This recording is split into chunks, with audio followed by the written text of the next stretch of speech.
Hello YouTube, this here is Michael McLean from Dirty Reviews, and today we're going to be reviewing Mario Party.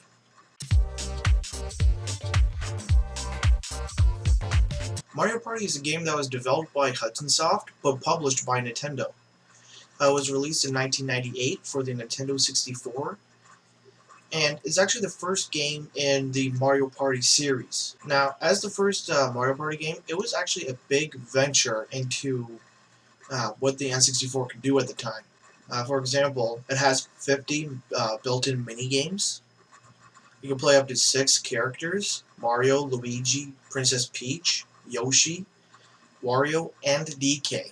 It actually has 8 boards, so you can play around it, which is actually pretty big compared to some of the other games on the N64, which actually doesn't take full advantage of the cartridges. So the story goes, Mario and his friends get together for a party, and no one knows who wants to be the superstar.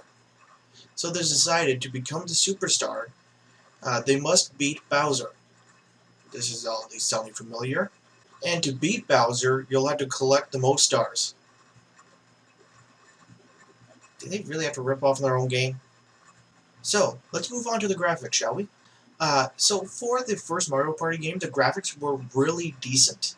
Although the boards weren't in an actual 3D, the 2D renders actually allowed the developers to put as much detail as they wanted to into each game board. So that was a big plus for me. And all the characters in the game, playable and NPC, look exactly like they did in other N64 games. Now the reason why I state N64 is because when they transitioned from the SNES to the N64, they did have to dumb down the quality a little bit to fit it onto a 3D model. And if you don't believe me, try and compare Super Mario World to Super Mario 64. For the graphics, I'm giving them a 9 out of 10. Alright, let's move on to the audio. The audio I found to be really well done. Every song fitted each area that it was designed for. And actually, some of the songs I still sing in my head from time to time. So, it's a good note that it's sketchy. For the audio, I give it a 9 out of 10 as well.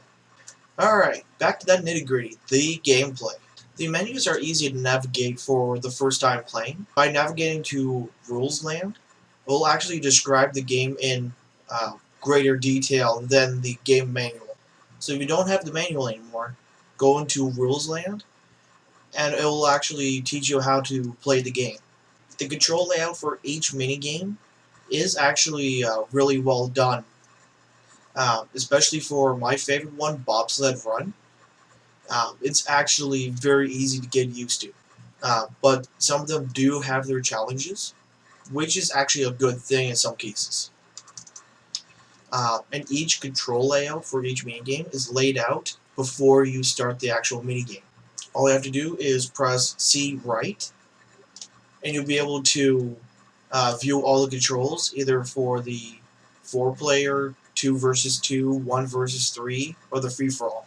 The only concern I have with the controls, it may cause blistering, which was a very big thing. Now, even though I was around at the time period, I didn't read up on this, but I heard that the company Nintendo actually released gloves specifically for playing Mario Party games.